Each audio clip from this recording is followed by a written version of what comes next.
Legal, bacana, bacana. Eu não sei qual foi o histórico que o Adriano falou, então eu vou usar 2 minutinhos aqui só para falar um pouco. No Brasil eu trabalhava no mercado financeiro, eu trabalhei 12 anos com gestão de recursos lá em Floripa e em 2014 uma construtora lá do Brasil me chamou para trabalhar com eles. Com o objetivo de estruturar um projeto aqui nos Estados Unidos, né? Então eu saí do fundo de investimento que eu trabalhava lá, na Soma Investimentos, onde a gente estava estruturando um fundo grande lá. Nessa construtora lá no Brasil ainda, a gente fez um projeto assim de captar investidores também para construir lá em Jurerê Internacional, um projeto que na época o valor de custo era 55 milhões de reais. E assim que a gente terminou a estruturação daquele, a gente começou a montar aqui nos Estados Unidos esse projeto.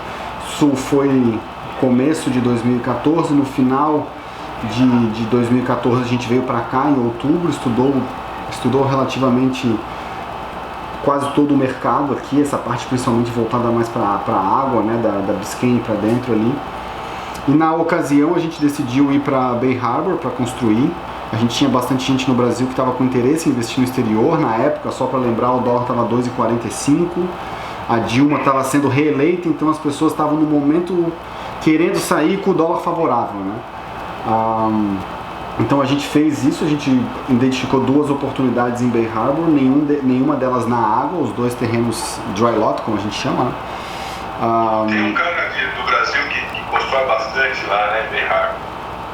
Eu conheci ele tem propriedades em Key West também. Tem vários brasileiros ali em Bay Harbor. E nós compramos 2 terrenos, entramos ali em fevereiro de 2015, nós compramos esses terrenos. Um deles já estava com o projeto aprovado, então era mais fácil de começar, e o outro a gente iria desenvolver. Um era um lote simples, né, com 11 mil pés, e o outro era um lote duplo com 19 mil pés, então seria o dobro do tamanho. Compramos o terreno em fevereiro, fizemos o processo ali de pré-vendas. Em dezembro mais ou menos de 2015 nós começamos a construção, em novembro começamos efetivamente a construção e estamos entregando agora. Durante esse processo de 2015 até agora vendemos 10 apartamentos, faltam 7 ainda de estoque nesse projeto. O segundo, por causa dessa demora, né, Miami ficou... toda a área aqui do sul da Flórida, na verdade, principalmente de Fort Lauderdale para baixo, ficou saturada de imóveis residenciais em condomínios, em apartamentos, né? Em condomínios verticais. Hoje só aqui em Miami tem 16 mil apartamentos para vender, então tá difícil vender, tá ótimo para comprar. Quem compra faz a festa, quem vende chora.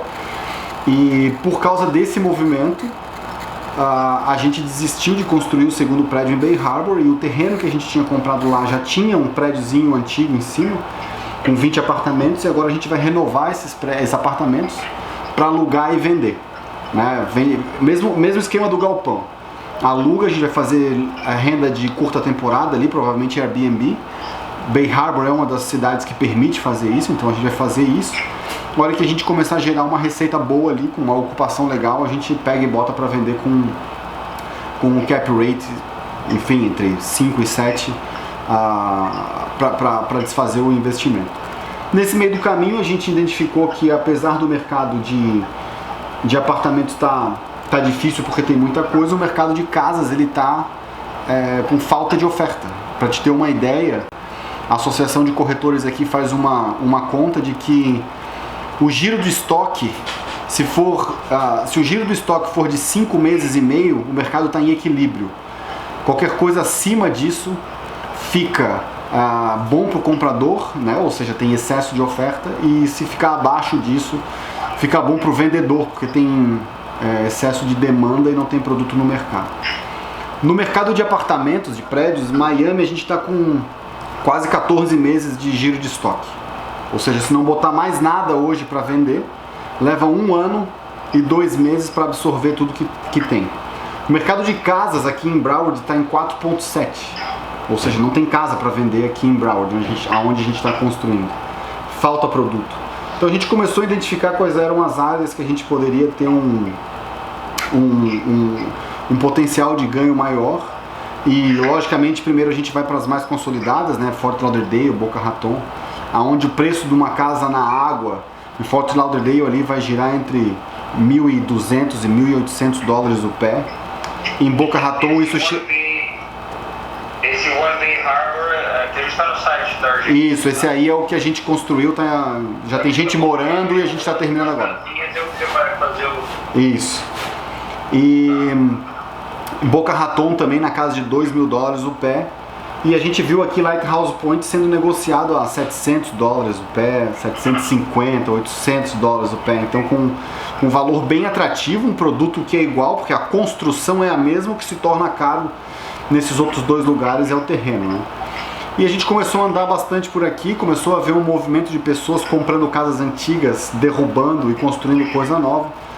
E foi na hora que a gente decidiu fazer. Então a gente comprou um terreno aqui no ano passado, está construindo, eu estou aqui na obra agora, diga-se de passagem. Estamos colocando o drywall já. Eu estou aqui em Lighthouse Point. Nós temos uma outra casa também que nós estamos fazendo de alto padrão em Hollywood. E a gente está nesse mercado de alto padrão porque é um mercado que depende menos de crédito, é um mercado que é mais mercado local, então depende menos da variação do dólar. E apesar de casa ser mais difícil vender na planta, a gente está tendo uma demanda bem boa, pessoas perguntando, pedindo as plantas, vendo como é que vai ser.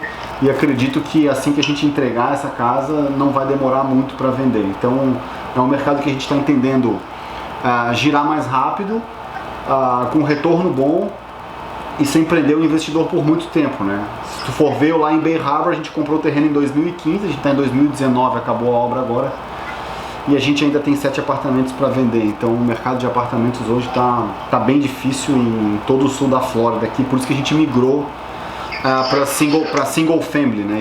E a razão pela qual a gente está fazendo o mercado de luxo e não o mercado mais acessível, né? É por questão de margem. No mercado de classe média, a margem fica muito apertada. O Adriano tem experiência nisso também, sabe que as margens de uma casa de 300, 400 mil, 500 mil, 150 mil, como tem gente que faz, é muito apertado e só se ganha em muita escala, né? Por isso que construtoras como a GL Homes, que faz casa aí de 300, 400, 600 mil dólares, os caras compram um terreno rural para construir 2.000 casas no condomínio, porque é só na escala que o cara consegue realmente ter um retorno que justifique o cara ficar preso ali 2, 3 anos, né? Então basicamente, Carlos, só queria te dar esse panorama da onde a gente veio, como tu falou, né? Aonde a gente está e o porquê que a gente fez essa mudança de condomínio para casa.